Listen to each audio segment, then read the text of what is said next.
जो बैसाख के महीने में ये शिव पुराण की कथा आपकी दिल्ली में चलकर आई। शिव कृपा से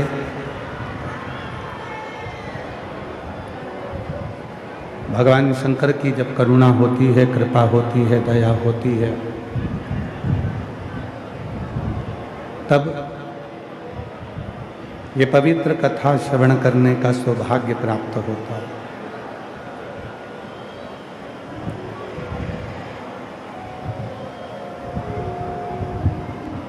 जितनी जितनी संसार में सुख की वस्तुएं हैं, वे सब थोड़ा ना थोड़ा दुख प्रदान करती हैं। और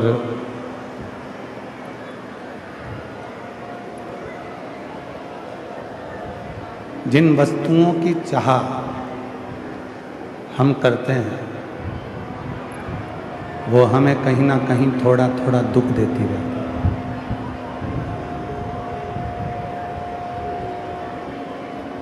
शिव महापुराण की कथा कहती है, भगवान शंकर का चरित्र कहता है, शिव तत्व कहता है, वस्तुओं में सुख ढूंढने का प्रयास करोगे तो उसमें केवल दुख ही मिलेगा।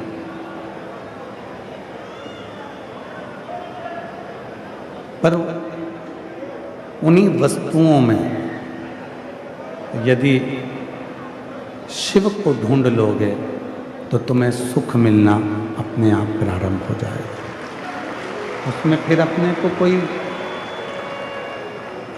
दिखावे की ओर, किसी आडंबर की ओर, किसी पाखंड की ओर हमें नहीं बढ़ना। हमें अगर बढ़ना है तो केवल शिव को खोजने में।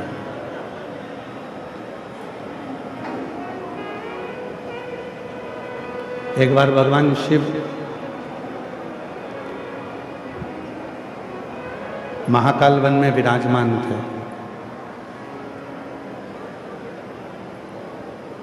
और महाकाल वन में भगवान शंकर विराजमान हैं।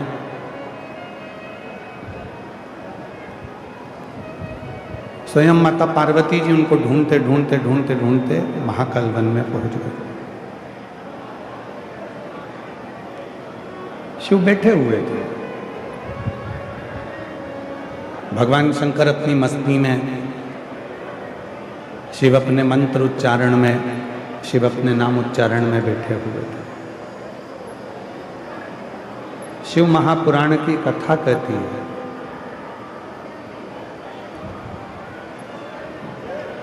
आज के जमाने में जितने भी लोग शिव जी की साधना करते हैं, पूजन करते हैं, आराधना करते हैं, अर्चना करते हैं, वो शिव जैसा बनना चाहते हैं।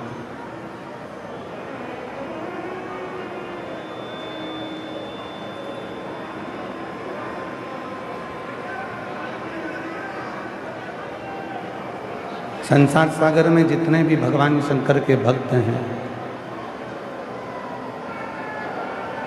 संसार सागर में जितने भी शिव जी के भक्त हैं, वो सब भगवान शिव जैसा बनना चाहते हैं। पर शिव महापुराण की कथा कहती है, भगवान शंकर का चरित्र कहता है, शिव का जो उपासक होता है, शिव का जो भक्त होता है, भगवान शंकर की जो साधना करने वाला होता है, जो उपासक होता है, शिव भक्ति करने वाला जो होता है, वो शिव जैसा कभी नहीं रूप धारण करता। वो भगवान शंकर की, शिव के बताए हुए मार्ग की भक्ति करता है।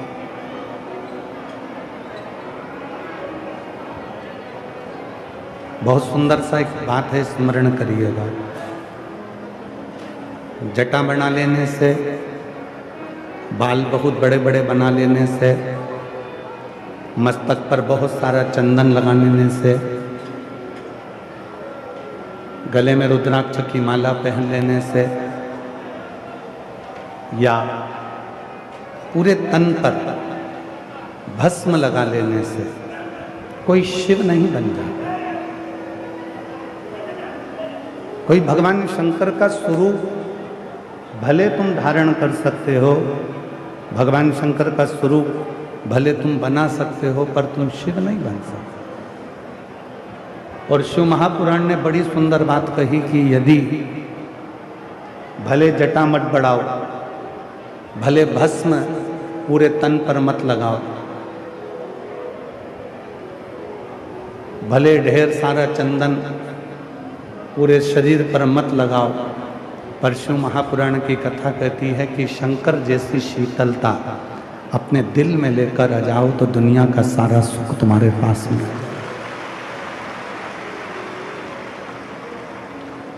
हम क्या करते हैं? भजन तो भगवान शिव का करते हैं और थोड़ी सी देर में यदि गुस्सा आ जाए तो हम लोगों से कह देते हैं कि मैं तो शंकर जी का पुजारी हूँ, शंकर जी का उपासक हूँ, तो मुझे तो गुस्सा आ जाता है। कहाँ? पूरी शिव महापुराण की कथा उठाकर देखिए। गीता प्रेस गोरखपुर की शिव पुराण लेकर आओ, उसको पढ़कर देखिए। पूरे 24,000 श्लोक संस्कृत में नहीं पढ़ सकते तो हिंदी में गीता प्रेस गोरखपुर की शिव महापुराण की टीका लेकर आए, उसको पढ़ो, पूरी शिव पुराण को। जब आप संपूर्ण शिव महापुराण का टीका को पढ़ेंगे, अध्ययन करेंगे, तो आपको पूरी शिव महापुराण में ये मिलेगा कि शिव जी ने अगर किसी पर क्रोध करा है, ब्रह्मा जी पर अगर क्रोध करा तो करुणा करी, भस्मासुर पर क्रोध करा करुणा करी, रावण पर क्रोध करा करुणा करी। पूरी शिव महापुराण को उठाकर देखिए। मेरे देव अधिदेव महादेव यदि किसी पर क्रोध करते हैं तो जितना गुस्सा शंकर करते हैं उससे 4 गुना ज्यादा मेरे शंकर भगवान उस पर कृपा कर देते हैं, करुणा।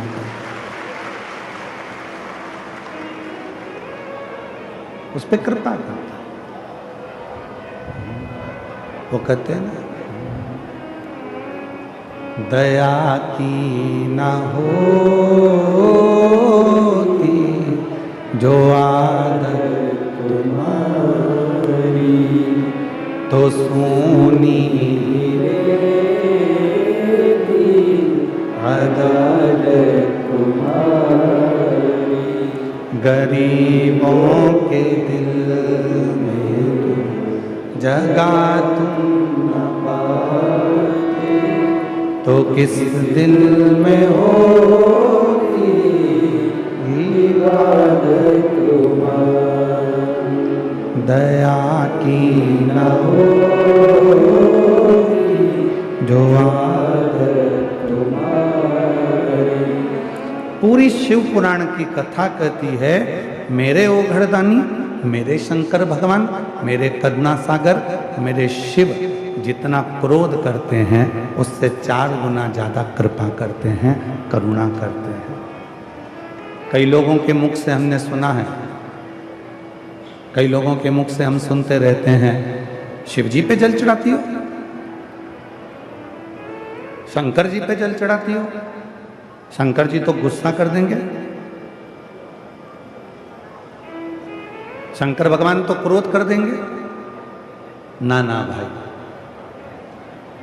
33 कोटि देवता में केवल एक देव अधिदेव महादेव ऐसे हैं कि जिनकी पूजन करते करते यदि आप पूजन को रोक भी दो तो शंकर कभी तुम्हें बद्दुआ नहीं देते, कभी श्राप नहीं देते, कभी तुम पर क्रोध नहीं करते। यहाँ तक शिव पुराण की कथा कहती है, आप दिल्ली जैसी सिटी में रहते हो, दिल्ली जैसे शहर में रहते हो, बड़े बड़े शहर में रहने वाले के पास में शंकर जी का मंदिर हो सकता है, नज़दीक में नहीं हो, सोसाइटी में नहीं हो, कॉलोनी में नहीं हो, अपने घर में शंकर का एक छोटा सा शिवलिंग या सीहोर का कंकर शंकर अपने घर में रखो, उसकी पूजन करो, साधना करो। बहुत दूर मंदिर है, नहीं जा सकते, आपकी सोसाइटी में, दिल्ली जैसे शहर में, आपकी कॉलोनी में कोई शिव जी का मंदिर नहीं है, तो अपने घर में शंकर को एक लोटा जल चढ़ाओ, शिव को समझो।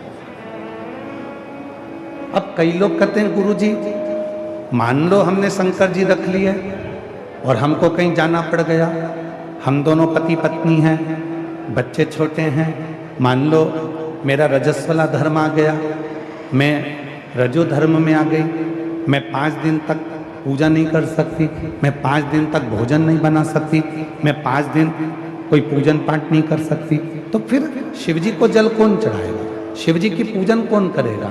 पति के पास इतना समय नहीं रहता कि वो शंकर जी को स्नान करा दे, शिव जी को पूजन करा दे, बच्चों को स्कूल जाना पड़ता है तो वो भी शिव जी को जल नहीं चढ़ा पाते। और मैं यदि शंकर का शिवलिंग अपने घर में रख लूंगी तो फिर गुरुजी उसकी तो रोज पूजन जरूरी है। कौन कहता है? लिंग पुराण को पढ़िए, स्कंद पुराण को पढ़िए, शिव महापुराण का अध्ययन करिए। यदि तुम्हारे घर में शंकर का शिवलिंग है, आप 15 दिन कहीं चले गए, 10 दिन शादी में चले गए, 1 महीने के लिए तुम विदेश चले गए, 6 महीने के लिए भी तुम विदेश चले गए, और यदि घर में शंकर का शिवलिंग है, कोई पूजन करने वाला नहीं है, तो 1 बेलपत्री और 1 चावल का दाना शिवलिंग पर रखकर चले जाओ। भले 6 साल बाद भी आओगे, 8 साल भी बाद भी आओगे, 1 महीने बाद भी आओगे, तो भी शिव कृपा ही करेगा। शंकर कभी बद्दुआ नहीं देता, शिव हमेशा दुआ देता है। कोई बाप, दुनिया में कोई बाप अपनी बेटी को कभी बद्दुआ नहीं देता। जब बाप बेटी को बद्दुआ नहीं देता तो मेरा देवाधिदेव महादेव तुमको बद्दुआ क्यों देगा? तुम तो उसकी बेटी हो, तुम उसके दामाद हो, तुम उसके बेटा हो, तुम उसके नाती पंथी हो, कैसे बद्दुआ? अरे कृपा की ना हो जो आदत तुम्हारी, तो सुनी अदालत तुम्हारी, गरीबों के दिल में जगा तुम न पाते, तो किस दिल में होती इबादत तुम्हारी। 1 महीने भी तुम शिव जी के मंदिर में, अर्थात तुम्हारे घर के मंदिर में अगर 1 महीने भी तुमने जल नहीं चढ़ाया है, तो भी शिव बद्दुआ नहीं देंगे। शंकर कभी बद्दुआ नहीं देते, शिव जी कभी श्राप नहीं देते। और एक बात और अपने अंदर उतार कर रखना, आज आप लोग अपने भीतर एक बात उतार कर रखना, जो भगवान का सच्चा भक्त होता है, जिसके दिल में शिव बसा होता है, जिसके दिल में भगवान की अविरल भक्ति बसी होती है, अगर दुनिया के लोग उसको गाली भी दे दें, अपशब्द भी कह दें, बद्दुआ भी दे दें, ताने भी दे दें, तो भी वो पलट कर जवाब नहीं देता, क्योंकि उसके अंदर शिव बसा है। वो इंतजार करता है, इंतजार करता। हमने पहले भी कथा में कहा,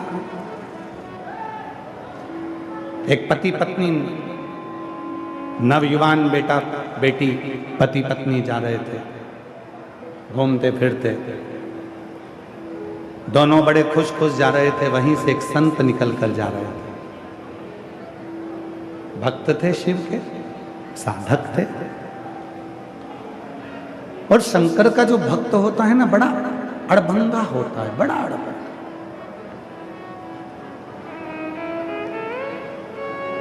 शिव का जो भक्त होता है बड़ा अड़भंगा होता है। कल हमने देखा इसी रोहिणी में, इसी दिल्ली में, जब सारे दरवाजे बंद थे तो कई कुर्ता पजामा पहनी हुई मेरी जीजियां दीवार पे से फान फान के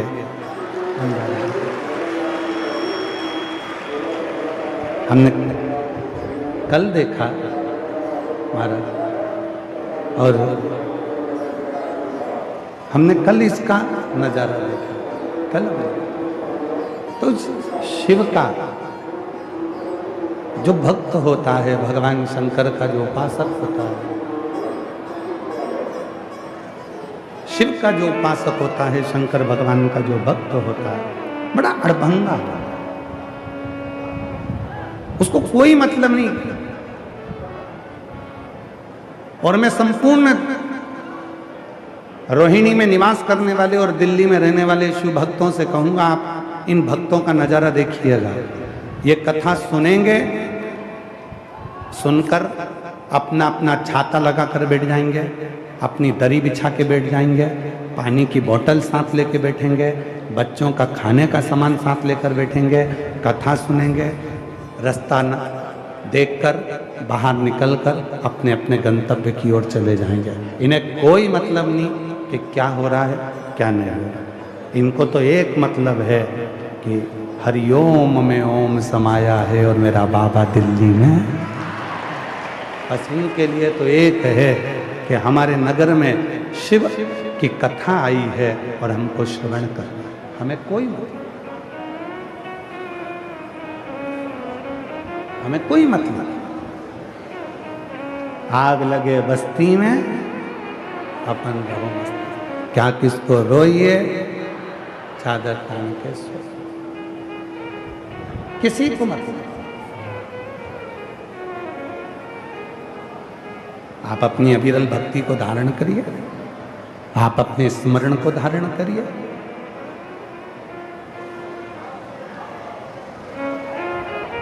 क्यों भक्ति को छोड़ना?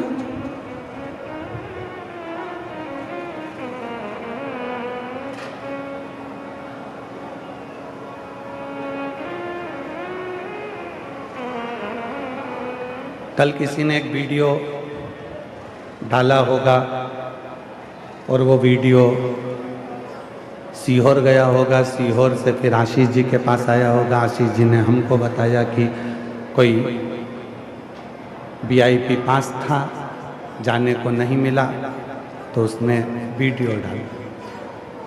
हम अपनी व्यासपीठ से आपको बार बार कहते हैं, मेरे शिव जी को VIP कल्चर पसंद नहीं है।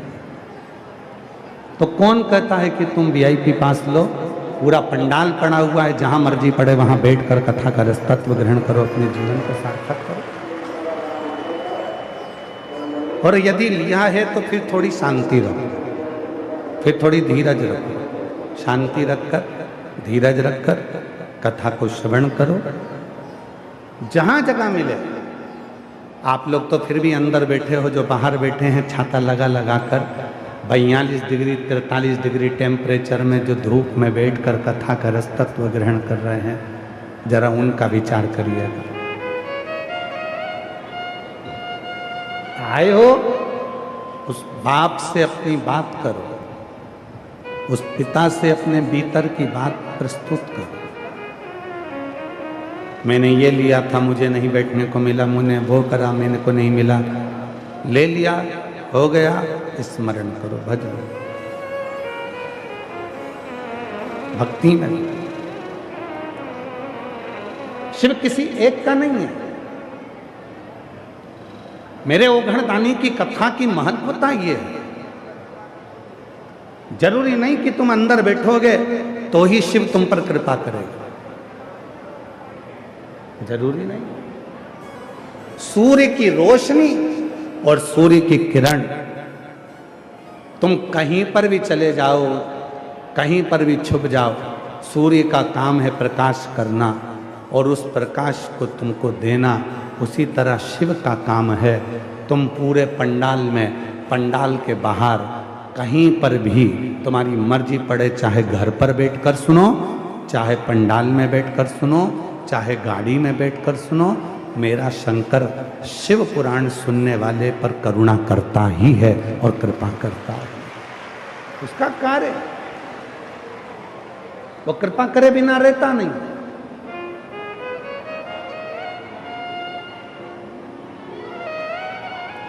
करुणा करे बिना वो रहता नहीं। दया करे बिना वो रहता नहीं। पिता है, कभी बद्दुआ नहीं देता। बाप है, दुआ ही देता है। हमने कई पिताजियों को देखा है, कई पिताजी को देखा है और कई माता को देखा है। कई माँ बाप को हमने देखा है अपनी ज़िंदगी में, वो बच्चों को डांट देते हैं, मार देते हैं, कूट देते हैं, ठोक देते हैं, गाली दे देते हैं, अपशब्द कह देते हैं, फिर अंदर जाकर बहुत रो लेते हैं, आंख में आंसू भरकर रोते हैं, मैंने अपने बच्चों को ये कैसे कह दिया। हमने देखा है।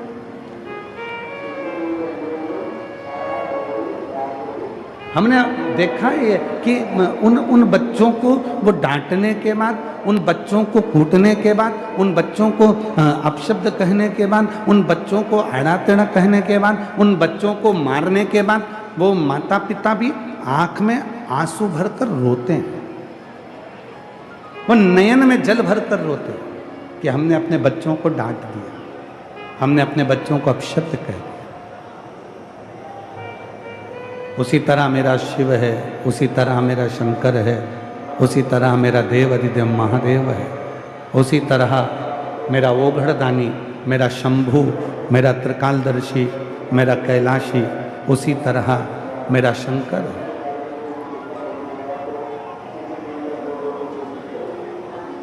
उसी तरह मेरा शिव है, उसी तरह मेरा ओघड़दानी, उसी तरह मेरा शंकर है, मेरा शिव है। वो कभी बद्दुआ नहीं देता, अपशब्द नहीं कहता। उठाओ शिव महापुराण की कथा, दक्ष प्रजापति की सभा लगी है, सारे 33 कोटि देवता बैठे हुए हैं और भगवान शंकर भी उस सभा में बैठे हुए हैं।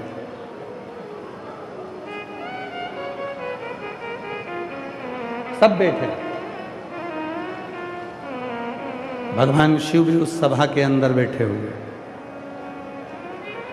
पर दक्ष प्रजापति ने भगवान शंकर को अपशब्द पर अपशब्द कहे, ताने पर ताना दिया, अपशब्द कहे, गालियां भी दे दी, आड़ा टेढ़ा भी कह दिया।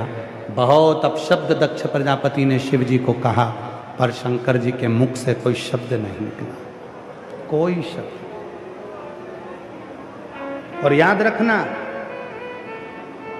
शिव जी ने पलट कर कोई शब्द नहीं बोला, पर गुस्सा आया नंदी को, क्रोध आया नंदी को। शिव जी ने अपशब्द नहीं बोला, पर क्रोध आया नंदी को। और नंदी को यदि क्रोध आया तो नंदी ने श्राप दे दिया, ये दक्ष प्रजापति, मैं तुझे श्राप देता हूं, तूने मेरे स्वामी भगवान शंकर को श्राप दिया है कि तुम शमशान में निवास करोगे।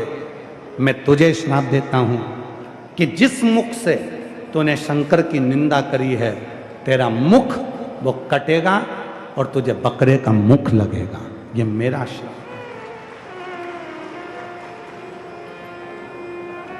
शिव जी ने कुछ नहीं कहा, शंकर जी कुछ नहीं,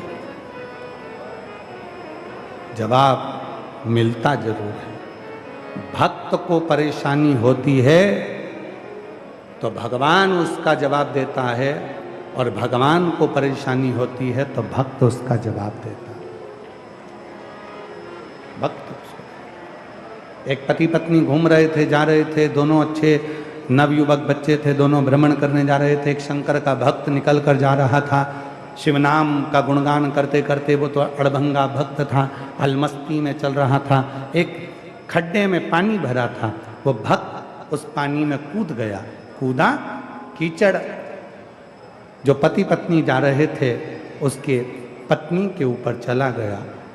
पति को गुस्सा आ गया, पति ने संत के गला पकड़ा और गला पकड़कर पति ने उसको मारने के लिए आतुर हो,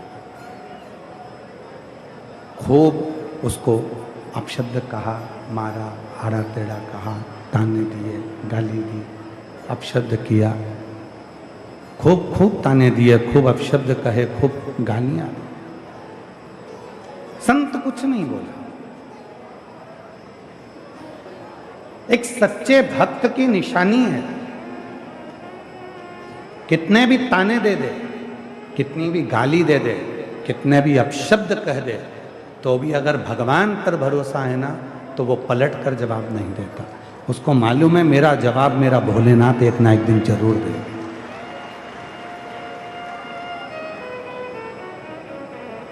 तुम किसी की बदनामी करोगे तो एक दिन तुम्हारी बदनामी भी जरूर होगी। तुम किसी पर आक्षेप लगाओगे तो एक दिन तुम पर भी आक्षेप जरूर लगेगा। तुम किसी पर उंगली उठाओगे तो एक दिन तुम पर भी उंगली उठेगी। तुम किसी को गाली दोगे तो एक दिन तुमको भी गाली मिलेगी। पति पत्नी दोनों संत को अपशब्द कहकर मार कर ठोक कर चले गए। आगे गए, ऊपर सीढ़ी पर चढ़ रहे थे और पति का पांव फिसला, नीचे गिरा और पति के प्राण छूट गए। पत्नी रोती हुई, आंख में आंसू भरी, वहीं से वो संत निकल कर जा रहा था। पत्नी ने कहा, इसी ने मेरे पति को बद्दुआ दी होगी, क्योंकि मेरे पति ने इसको मारा था। इसी ने। संत बोले, मैं कभी बद्दुआ नहीं देता। जैसे तुम पर कीचड़ गया, तुम्हारे पति ने जवाब दिया, उसी तरह एक शंकर का भक्त, एक शंकर का भक्त जब आंख से आंसू निकलता है तो जवाब शंकर खुद लेता है, स्वयं, कोई दूसरा नहीं। इसीलिए आप लोगों से हम फिर कहते हैं महाराज,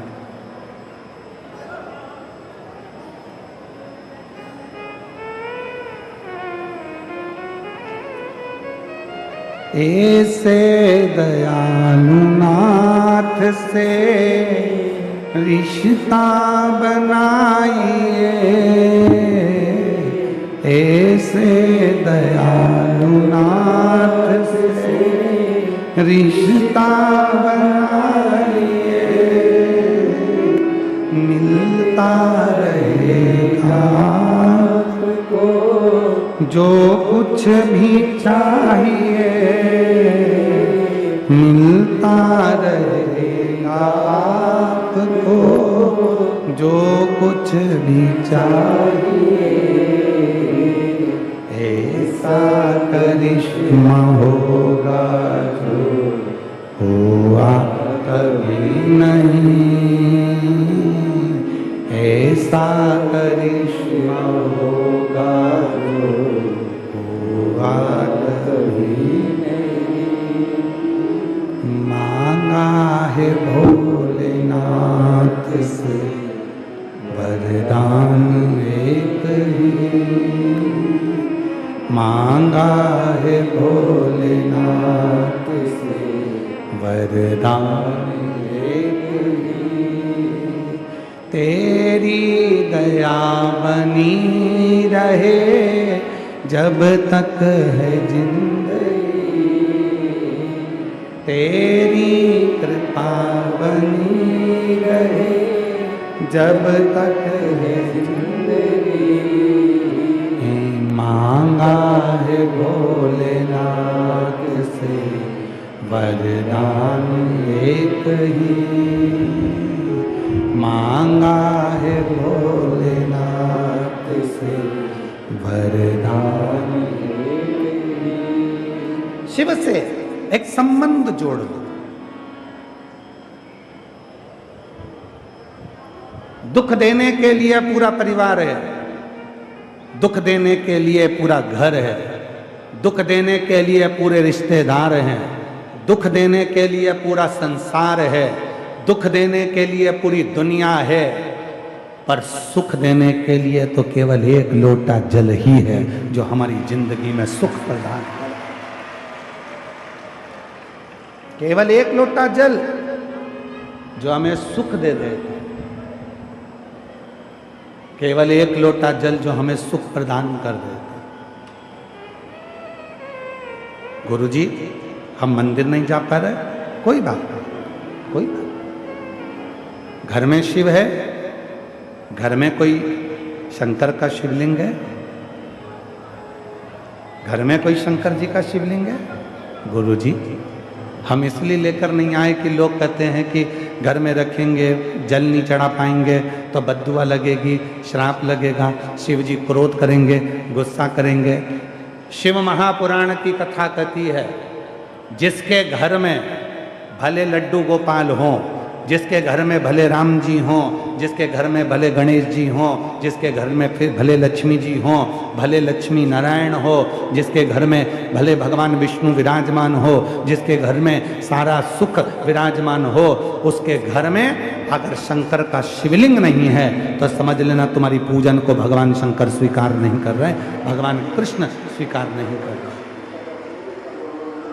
भगवान कृष्ण उसको स्वीकार नहीं कर रहे।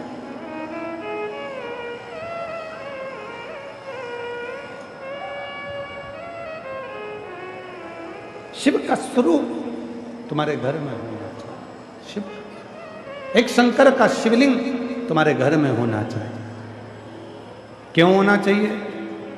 एकदम कोई दुख आ गया, एकदम कोई कष्ट आ गया, एकदम कोई परेशानी आ गई, मंदिर का दरवाजा बंद है, द्वार बंद है, मंदिर बंद है, अगर कोई तकलीफ आई है तो तुरंत एक लोटा जल शिव जी को घर में चढ़ाओ, उस पानी को तुरंत आचमन कराओ, शरीर पर छींटना प्रारंभ। ये भी नहीं कर सकते तो एक काम जरूर करो, किसी शिव भक्त से 2 क्षण, जब बहुत दुख हो, बहुत तकलीफ हो, बहुत कष्ट हो, बहुत बीमारी हो, तो कोई शंकर का भक्त, शंकर का भक्त से मतलब ये नहीं है कि उसने शंकर जी जैसा रूप बना लिया हो तो तुम उसको शंकर जी का अच्छा भक्त समझो।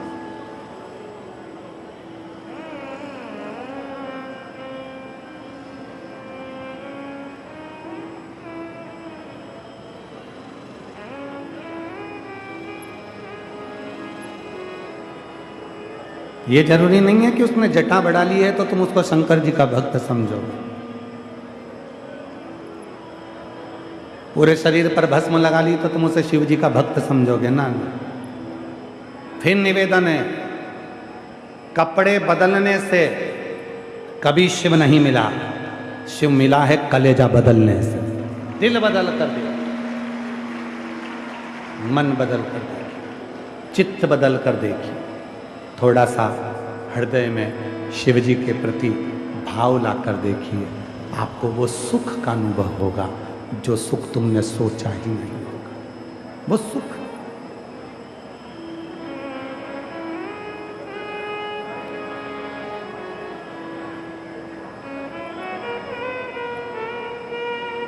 क्या मिल रहा होगा? दिल्ली वालों को छुट्टी का एक ही दिन मिलता है, संडे, रविवार, और उस रविवार में भी पत्नी ने कह दिया होगा कि कथा में जाना है रोहिणी, चलो कथा में जाना, मुझे लेकर चलो।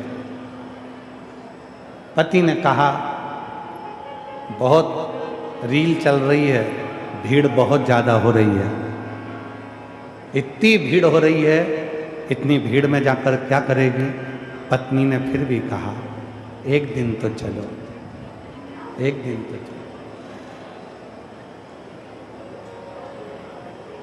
बीपी की गोली 24 घंटे में एक गोली बीपी की ब्लड प्रेशर की खाना पड़ती है, और 24 घंटे ब्लड प्रेशर को वो गोली बराबर में रखती है। उसी तरह 365 दिन में से अगर एक दिन की भी शिव महापुराण की कथा सुन ली तो 365 दिन को बराबर रखती है।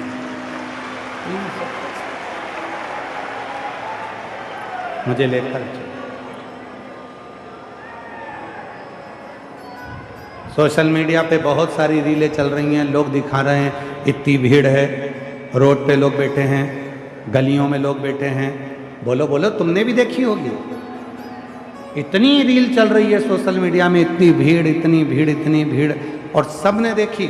उसके बाद भी तुम लाखों की संख्या में आए हो, पंडालों में जगह नहीं है। तुमको मालूम है एक दिन मेरे बाप से बात कर कर आना है, मेरे पिता से मिलकर आना, एक उससे मिल अपने पिता से, अपने बाप क्या देगा वो उस पर निर्भर करता है, उसको।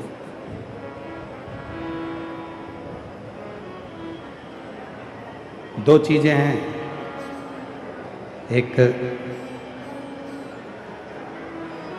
अच्छी आय और अच्छी आदत।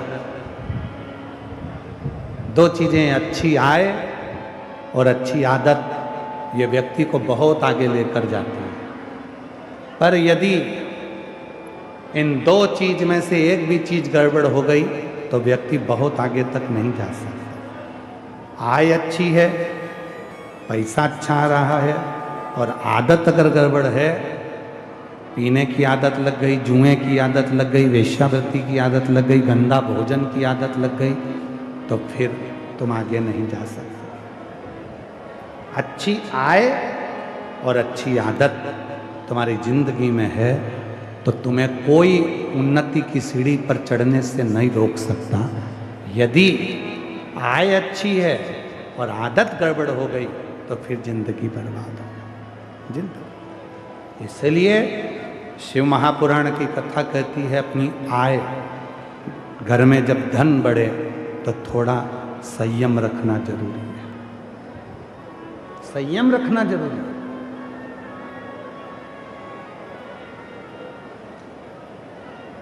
कुत्ता पाला, कुत्ते को घर में रखा, रोटी खिलाई, कुत्ते को चाय पिलाई, कुत्ते को खूब अच्छे से रखा, रोज नहलाया, और क्या कुत्ते को नहलाकर खूब सारा उससे स्नेह भी करा, खूब सारा ठाट भी दिया। और महाराज वो जिस कुत्ते को तुमने पाला है, जिस कुत्ते को तुमने संभाला है, जिस कुत्ते को तुमने पाल पोस कर रखा है, और वही कुत्ता तुमको काट खाए तो कैसा लगेगा? जम के बोलो। वही कुत्ता तुमको काट खाए। जिस कुत्ते को तुमने पाला, जिस कुत्ते को तुमने परवरिश करी, जिस कुत्ते को तुमने संभाला, जिस कुत्ते को तुमने रोटी दी, जिस कुत्ते को तुमने स्नान कराया, जिस कुत्ते को तुमने नहलाया, जिस कुत्ते को तुमने चाय दी, जिस कुत्ते को तुमने पाल पोस कर बड़ा करा, और वही कुत्ता तुम्हें काटे तो अच्छा नहीं होता। उसी तरह तुम जिस धन को कमा कर लेकर आए हो, जिस पैसे को तुम कमा कर लेकर आए हो, मेहनत कर कर कमा कर लेकर आए हो, रात दिन एक कर कर कमा कर लेकर आए हो, और वही पैसा तुमको बिगाड़ दे, मदिरा में लगा दे, मांसाहार में लगा दे, जुए में लगा दे, गलत दोस्तों में लगा दे, तो समझ लेना कि कुत्ते को पाल पोस कर बड़ा करा और कुत्ता ही तुम्हें काट गया। मतलब ये कुत्ता का काटा तू ठीक नहीं कह सकता। धन कमाओ, खूब कमाओ, तुम्हारी कैपेसिटी जितनी है उससे 4 गुना ज्यादा तुम पैसा कमाओ। रात दिन एक कर दो, कमाने के लिए मना नहीं है, क्योंकि आज तुम्हारा शरीर चल रहा है तो तुम कमा सकते हो। नौकरी करो, अच्छी करो, व्यापार करो, अच्छा करो। शिव महापुराण की कथा तो ये तक कहती है कि अपना घर छोड़कर मत जाओ। कोई तुमसे कह दे कि हरिद्वार में गंगा जी के घाट पर जाकर बैठ जाओ, तो उससे कह देना तू बैठ जा, हम नहीं जाएंगे, हमें सियोर वाला बाबा ने मना करा। कोई कह दे अपना घर छोड़ दो, उससे कहना तू छोड़ दे, हम अपना घर नहीं छोड़ सकते, सियोर वाले बाबा ने मना करा। कोई कह दे कि तीर्थ में जाकर बैठ जा, कुछ काम मत कर, कह देना हम तो नहीं जाके बैठ सकते, हम तो घर में ही रहेंगे, हम घर में रहेंगे। मना कर देना, सियोर वाले बाबा ने मना करा है, मैं घर भी नहीं छोड़ूंगा, कहीं जाकर नहीं बैठूंगा, मैं अपने घर में रहूंगा। और याद रखना, घर में रहो, परिवार में रहो, एकजुट होकर रहो, पूरे परिवार को साथ लेकर चलो, खूब मेहनत करो, खूब परिश्रम करो, जिंदगी की सारी कुर्सियां तुम्हारे चरणों में होगी, कोई कुर्सी तुम्हारे सामने, कोई कुर्सी तुमसे दूर नहीं है। आज हमको एक कथा याद आ रही है। हो सकता है उस बात से जिसके हमने देखा था उसको बुरा लग जाए, फिर भी बुरा लग जाए तो लग जाए। एक बार हम कथा करने के लिए एक जगह पर गए और वो व्यक्ति जिसके यहाँ कथा करने गए थे तो उन्होंने कहा था कि गुरुजी हमारा दोस्त है, वो बहुत दिन से लगा है, आपको बहुत मानता है, आप क्या उसके यहाँ चलोगे? तो हमने कहा भाई हम काकड़ नहीं छोड़ते, हम जहाँ कथा करते हैं वहाँ से 8 किलोमीटर की दूरी के बाद में हम बाहर नहीं निकलते। तो उसका घर यदि 8 किलोमीटर के अंदर है तो हम छठे दिन चले गए। नया मकान बनाया था।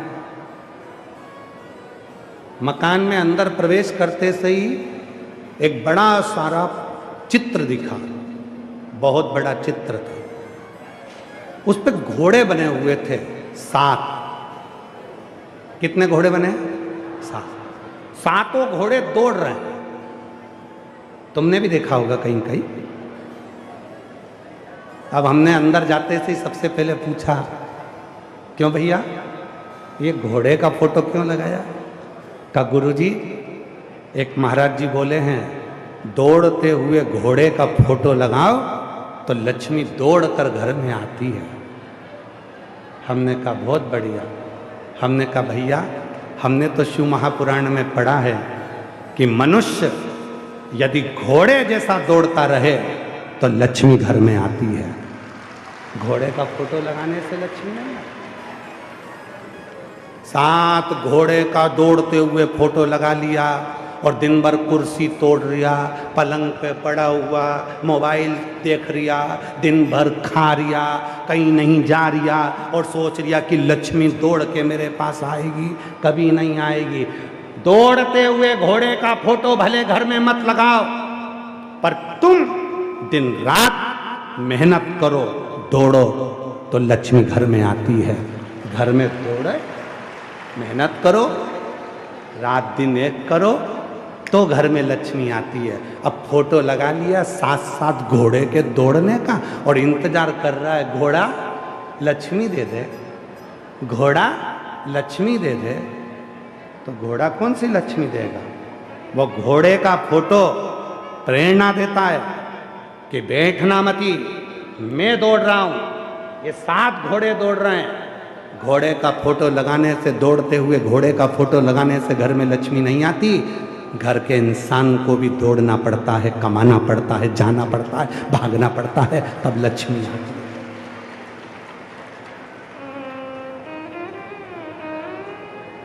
फोटो लगा लिया, 7 घोड़े दौड़ रहे हैं, लक्ष्मी दौड़ के आएगी।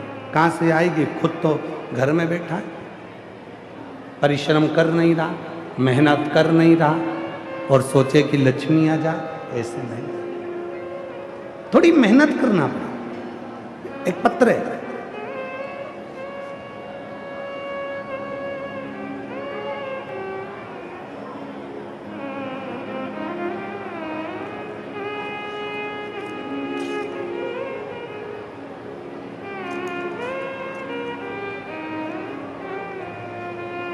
मेरा नाम रेणु कुमारी है, मेरे पति का नाम शिव कुमार है। हम पालम दिल्ली में रहती हूँ। मेरी शादी को 15 साल हो गए, कोई संतान नहीं हुई। बहुत इलाज करवाया, 2 बार IVF भी करवा चुकी, 2 बार IVF भी करवा चुकी, फिर भी कोई फायदा नहीं हुआ।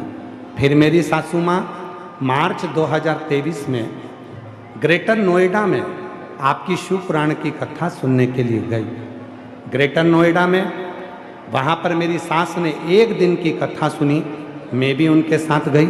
पंडाल में बैठकर कथा सुनकर वहाँ की मिट्टी को अपने गर्भ से लगाकर बाबा को अपने मन की बात कही और बाबा से विनती करी, बाबा यदि मुझे संतान होगी 5 पंडाल कथा सुनूंगी।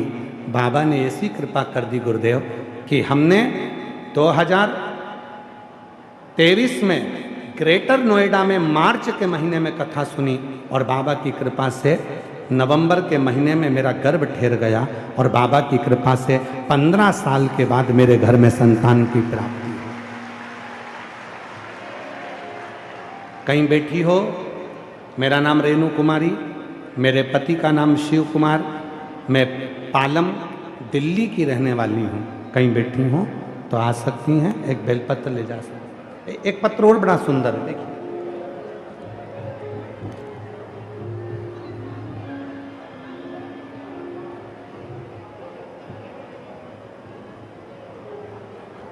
मैं राजेश कुमारी, देवनगर इंजर रोड, बहादुरगढ़ से आई हूँ।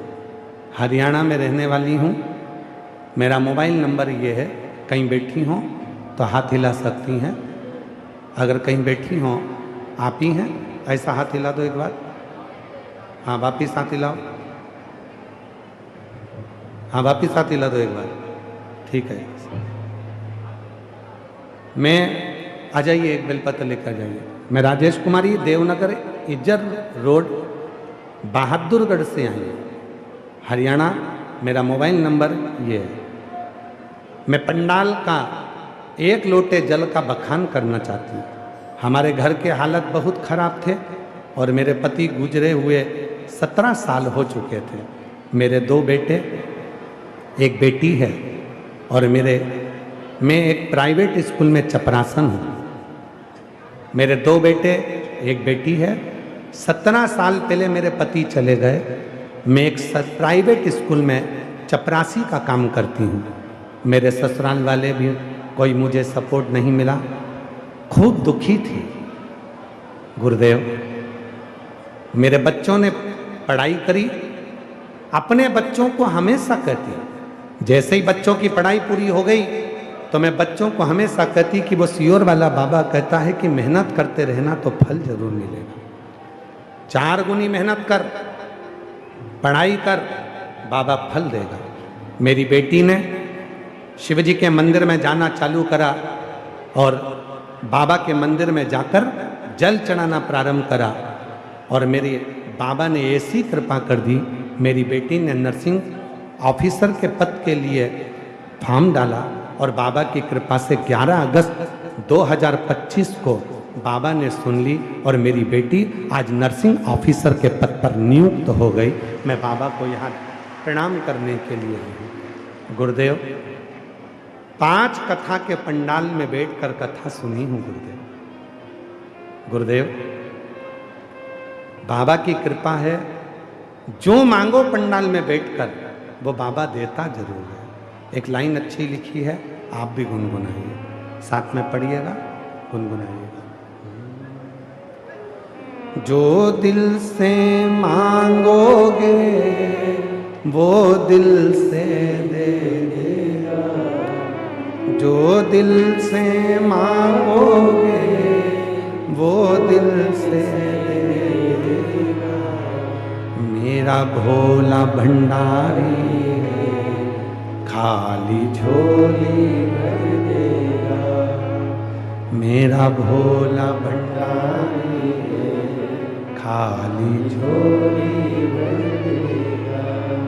मस्तक पे चंदा है उजियारा कर देगा। मस्तक पे चंदा है उजियारा कर देगा। मेरा भोला भंडारी है खाली झोली भर देगा। मेरा भोला भंडारी है खाली झोली भर देगा। वो शिव है, मस्तक पे गंगा है वो शीतल कर देगा। मस्तक पे गंगा है वो शीतल कर देगा। मेरा भोला भंडारी है खाली झोली भर देगा। मेरा भोला भंडारी है खाली झोली भर देगा। एक आय और आदत, आय अच्छी हो तो आदत भी अच्छी रखना। धन घर में आए, खूब कमाओ, मेहनत करो, 4 गुना कमाओ, खूब परिश्रम करो, खूब मेहनत करो, खूब परिश्रम करो, खूब मेहनत करो, खूब कमाओ, पर उसके साथ याद रखना अपनी आदत मत बदल देना। अपनी आदत गलत संगत में मत ले जाना। धन तो आने लगता है और व्यक्ति आदत बदल लेता है, पीने में लग गया, खाने में लग गया, गलत संगति में लग गया, मालूम पड़े जितना कमा रहा था वो सारा की सारा नष्ट होता है, सारा की सारा नष्ट होता है। आय बढ़े, आय अच्छी हो तो आदत भी अच्छी बने, आदत भी अच्छी हो।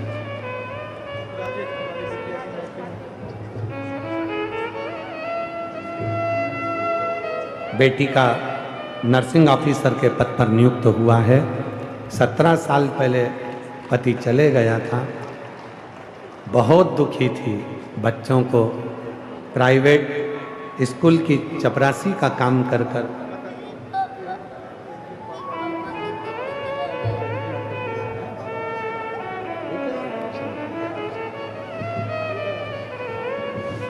शिव कृपा से बच्चों से एक ही बात कही उस माँ ने, बच्चों को एक ही बात कही उस माँ ने, तुम मेहनत करो 4 गुनी। सियोर वाला बाबा कहता है कि फल तो शंकर देगा और 1 लोटा जल चढ़ाते हो। और बेटी आज नर्सिंग ऑफिसर के पद पर नियुक्त हो गई। ये शिव की कृपा, शिव की मेहनत तो करना है। घोड़े का फोटो लगा लो और सोचो कि अपने को नहीं दौड़ना पड़े और लक्ष्मी घर में आ जाए, तो ये नहीं हो सकता। घोड़े का फोटो लगाओ दौड़ते हुए का मत लगाओ, तुम्हारी मर्जी, पर तुमको तो दौड़ना पड़े, तुमको तो मेहनत करना पड़े, तुमको तो जाना। मेहनत करी कि नहीं करी? इतनी धूप में मेट्रो में धक्के खाकर यहाँ तक पहुँचे, बस में चढ़कर यहाँ तक पहुँचे, मेहनत कर कर यहाँ तक पहुँचे, अंदर पहुँच भी गए। हाथ दुख रहा होगा छाता पकड़े पकड़े, हाथ कांपने लगा होगा छाता पकड़े पकड़े, क्योंकि महाराज तो 2 बजे आया, तुम सुबह से इंतजार कर रहे हो शिव महापुराण की कथा का। हाथ कांप रहा, छाता पकड़े, मेहनत तो करी। पानी की बोतल लेकर चले, पानी की बोतल अपने पास रखी, भक्तों को भी पानी पिलाना है, मुख झूठा कराना है, कुछ देना है, सेवा करना है। और इतनी मेहनत कर कर, परिश्रम कर कर, पसीना बहाकर यदि तुम शिव महापुराण की कथा में पहुँचे हो तो उस मेहनत का फल तो मेरा शंकर दिए बिना तो तुमको भेजेगा नहीं, भेजेगा, देकर भेजेगा। खाली न जाता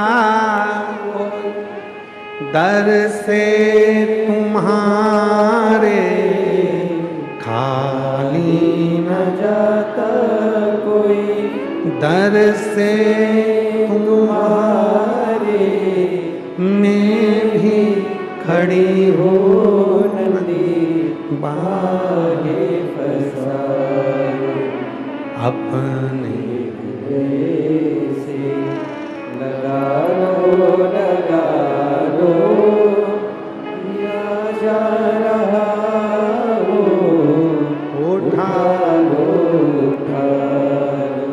भोले अपने दर, अब तो ना टालो, गिरी जा रही हो, उठा। दक्ष प्रजापति ने अपशब्द कहे, दक्ष प्रजापति ने ताने दिए, दक्ष प्रजापति ने गाली दी, दक्ष प्रजापति ने अपमान करा शिव जी का, पर मेरे ओघड़दानी मेरे शंकर एक शब्द भी नहीं बोले, क्योंकि शिव करुणा के सागर हैं।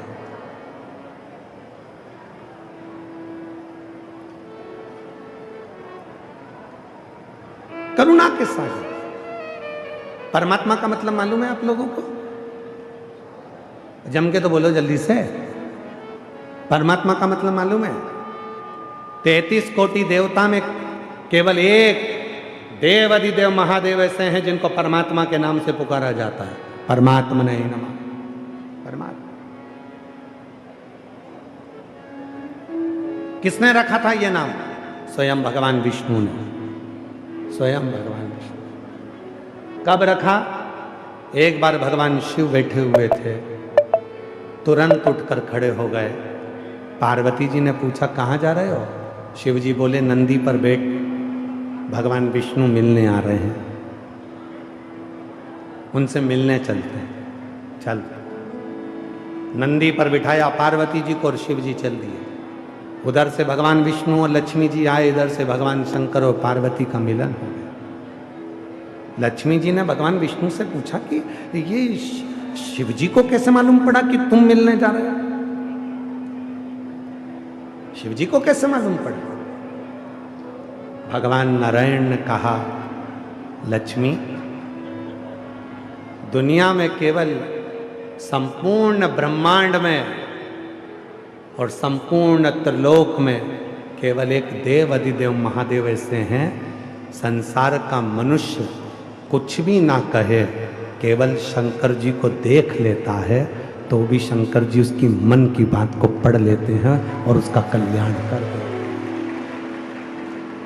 केवल एक शिव, केवल एक देव अधिदेव महादेव ऐसे हैं जो मन की बात को पढ़कर भगवान देव अधिदेव महादेव उसका भंडार भर देते हैं। उनका नाम परमात्मा है, जो मन की बात को भी पढ़कर तुम्हारी जिंदगी में खुशियां प्रदान कर, अजय सुख प्रदान कर, तुम्हारे जीवन में आनंद प्रदान कर, सुख दे।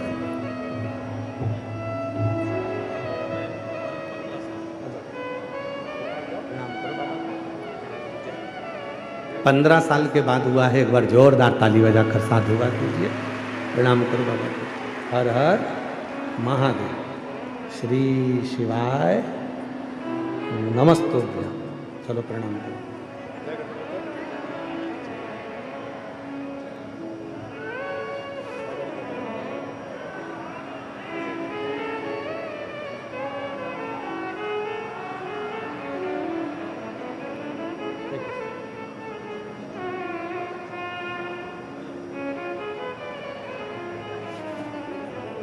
और मांगा है भोलेनाथ वरदान, बोलो बोलो सब बोलो। मांगा है भोलेनाथ से वरदान, तेरी कृपा बनी रहे जब तक है जिंदगी, तेरी कृपा बनी रहे जब तक है जिंदगी। मांगा है भोलेनाथ से वरदान एक ही, मांगा है भोलेनाथ से वरदान एक ही। उसकी करुणा, समय शरीर दोनों का मिलन कभी नहीं होता। शिव कथा कर, दक्ष प्रजापति ने अपशब्द कहे, शिव कुछ नहीं बोले, पर नंदी ने, जो शंकर का भक्त होता है, शिव का जो उपासक होता है, शंकर का जो भक्त होता है, शिव को जो भजने वाला होता है, वो साधारण नहीं होता। वो साधारण नहीं। भगवान शंकर का जो भक्त है वो साधारण नहीं, उसमें सब बल होता है। सच्चा भक्त होना चाहिए, दिखावे का नहीं। दो तरह के संत होते हैं, एक पेट का संत होता है, एक ठेठ का संत होता है। आज के जमाने में जितने भी संत मिलते हैं सब पेट के संत मिलते हैं। भर लो, आन दो, आन दो, जैसे भी मिल जाए आन दो, आन दो। केवल दुनिया में पेट का संत रह गया है, ठेठ का संत नहीं मिलता। ठेठ का संत वो होता है जिसको कोई मतलब नहीं, केवल वो तो भगवान की भक्ति में डूबता है और लोगों को भी भक्ति में डुबो देता है, वही ठेठ का संत। उसे कोई मतलब नहीं। पेट का जो संत होगा, जो दुनिया का धन कमाने के लिए संत बनकर बैठ गया, वो एक ही चीज कहेगा कि मेरे पास आओ, मेरे पास पहुंचो, मेरे पास आओ, नंबर लगाओ, लाइन लगाओ, मेरे पास आओ, मैं निकलूं तो मेरा दर्शन करो, मैं आऊं तो मुझसे पूछो, मैं आऊं तो मेरा सम्मान करो, मेरी आरती करो, मेरी पूजन करो, मेरा गुणगान करो। ये पेट का संत करता है। ठेठ का जो संत करता है, ठेठ का संत हमेशा एक ही बात करता है, उस परमात्मा को भजो जिस परमात्मा ने दुनिया को रचा है। उस परमात्मा का नाम लो, उस परमात्मा का स्मरण करो। मुझे मत पूछो, मुझे सम्मान मत दो, मेरे पाँव मत पड़ो, मेरा आदर मत करो। अगर करना है तो एक लोटा जल चढ़ाकर उस शिव के तुम भी हो जाओ और शिव को अपने। ठेठ का उसे तुम्हारे वैभव से मतलब नहीं है।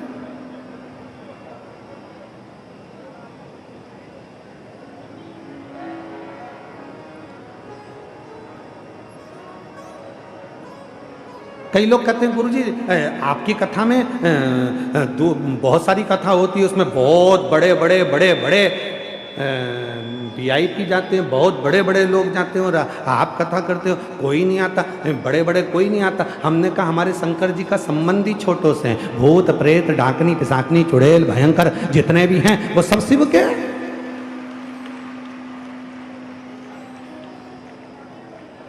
शिव के, उनकी उपासना, उनकी साधना उनसे। मेरे शंकर भगवान ये नहीं देखते कि तेरे पास कितने का धन है, मेरे शिव जी ने ये नहीं देखा तुम्हारे पास कितने की पूंजी है, मेरे शंकर भगवान ने ये नहीं देखा कि तुम्हारे पास कितने का धन है। मेरे शंकर भगवान ने केवल एक ही चीज देखी है, तेरा मन कैसा है।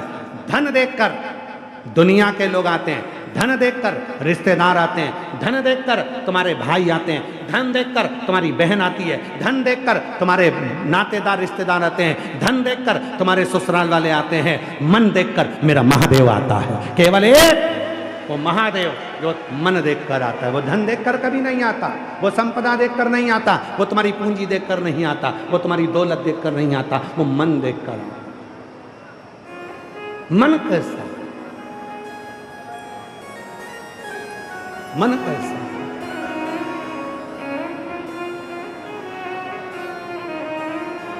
वो केवल एक मन है, बाकी का दुनिया का कुछ नहीं।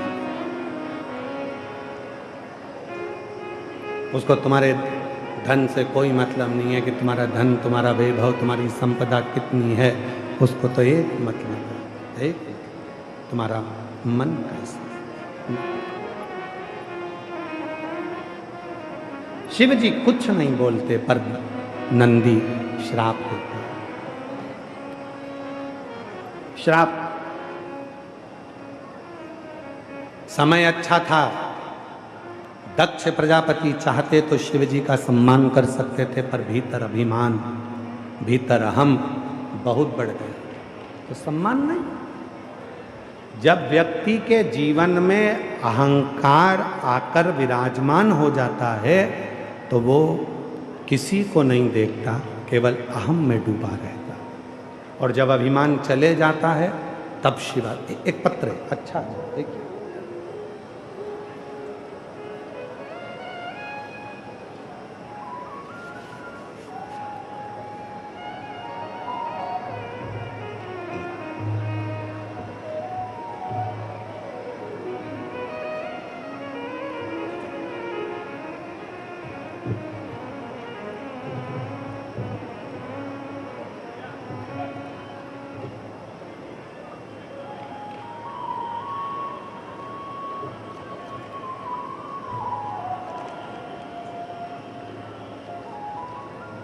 मेरा नाम अनुज गोस्वामी, पति का नाम अनुज गोस्वामी, मेरा नाम सोनम गोस्वामी। पढ़ो जरा, पढ़ो क्या लिखा है। मोहन नगर गाजियाबाद की निवासी हूँ। मेरा मोबाइल नंबर ये है। कहीं बैठे हों अनुज गोस्वामी, सोनम गोस्वामी, अर्थला, मोहन नगर गाजियाबाद की निवासी हूँ। मेरा मोबाइल नंबर ये है। एक लोटे जल का क्या वर्णन करूँ। हमारी शादी को 7 साल हो गए थे पर कोई संतान नहीं थी। सब जगह दिखाया, डॉक्टर का इलाज करवाया। डॉक्टर के हिसाब से हम कभी माँ नहीं बन सकते थे। हमने हर जगह गोद भी भरवाई पर हमें संतान का सुख नहीं मिला। गुरुजी, फिर एक दिन हमारी मामी का फोन आया और हमारी मामी हमसे बोली, आस्था चैनल पर कथा आती है, पंडित प्रदीप मिश्रा जी कथा सुनाते हैं, सुन। उन्हें संतान प्राप्ति के लिए उपाय बताया। सफ़ेद आंकड़े की जड़ का उपाय किया, कथा सुनना प्रारंभ करी। गुरुजी, कथा में मेरा कभी मन नहीं लगता था। कभी मैं किसी को नहीं सुनती थी क्योंकि मेरा विश्वास किसी पर नहीं था। मैं कथा इसलिए लोगों की नहीं सुनती क्योंकि मेरा भरोसा ही नहीं था। हर जगह पर ऐसा लगता था कि लोग केवल कमाने के उद्देश्य से करते हैं। पर पहली बार आपकी कथा अपनी मामी के मुख से सुनी और फिर मैंने कथा सुनना प्रारंभ करा। गुरुजी, बाबा की ऐसी कृपा हुई, आपने सफ़ेद आंकड़े की जड़ का प्रयोग बताया, पंडाल में बैठकर कथा सुनने का महत्व बताया। मैंने भी नियम ले लिया कि मैं 5 पंडाल में बैठकर कथा सुनूंगी, बस बाबा मेरी गोदी भर दे। मैंने 5 पंडाल में कथा बैठकर सुनने का संकल्प लिया और बाबा की ऐसी कृपा हुई। धीरे धीरे पहली कथा सीहोर में, दूसरी कथा कोसी कला में, तीसरी कथा हापुड़ में, चौथी कथा फरीदाबाद में। ये 4 कथा पूरी हुई और बाबा के कृपा से मेरा गर्भ ठहर गया और 7 साल बाद बाबा ने मेरी गोदी भर दी। डॉक्टर ने तो कहा था कि तुम कभी माँ नहीं बन सकती, पर बाबा की ऐसी कृपा हो गई, आज मैं माँ बन गई। और 5वीं कथा में बाबा को धन्यवाद देने के लिए आई हूँ कि तेरी कृपा से मुझे माता का वात्सल्य मिला। ये तेरी कृपा। एक लाइन अच्छी लिखी है, साथ में बोलेंगे, पढ़कर आप भी गुनगुनाएंगे। तेरे दरबार की बाबा निराली शान देखी है, तुझे देते नहीं देखा पर झोली भरी देखी है। मुख दुनिया मोड़ेगी बाबा तू मुखराना, मेरी लगी परी तीनों बाबा तू ना। मुख दुनिया मोड़ेगी बाबा तू मुखड़ाना, मैनू लगी परी तीनों बाबा तू वो कृपा करता है, वो करुणा करता है, वो दया करता है।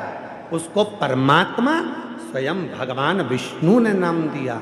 हे लक्ष्मी, शिव एक ऐसे हैं, 33 कोटि देवता में केवल एक देवाधिदेव महादेव ऐसे हैं जिनके सामने से भी, और हमने पहले भी कथा में कहा, मंदिर में नहीं जा सकते तो मंदिर के सामने से निकल जाओ। मंदिर के अंदर प्रवेश नहीं कर सकते तो शिखर का दर्शन कर लो। मंदिर में नहीं जा सकते तो मंदिर के सामने से निकल कर चले जाओ। शंकर जी के अगर मंदिर के सामने से भी निकल कर चले गए, उसकी शिखर का दर्शन करते हुए भी निकल गए, तो वो तुम्हारे मन की बात को जान लेगा और तुम्हारा कल्याण करना प्रारंभ कर देगा। वो शिव है, उसको परमात्मा कहते हैं। भगवान विष्णु ने शिव जी का नाम परमात्मा रखा क्योंकि वो आत्मा की बात को पढ़ लेते हैं। और केवल पढ़ना अलग बात है, आत्मा की बात को पढ़कर उसकी झोली खुशियों से भर देते हैं, खुशियों से।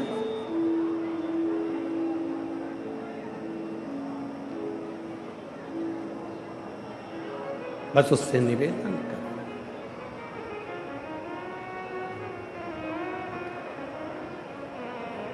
कब से खड़ी हूँ झोली पसार, क्यों ना सुने तू कब से खड़ी हूँ झोली पसार, क्यों न सुने तू मेरी पुकार। तेरा ही सहारा मेरे भोले बाबा, मुझे तेरा ही सहारा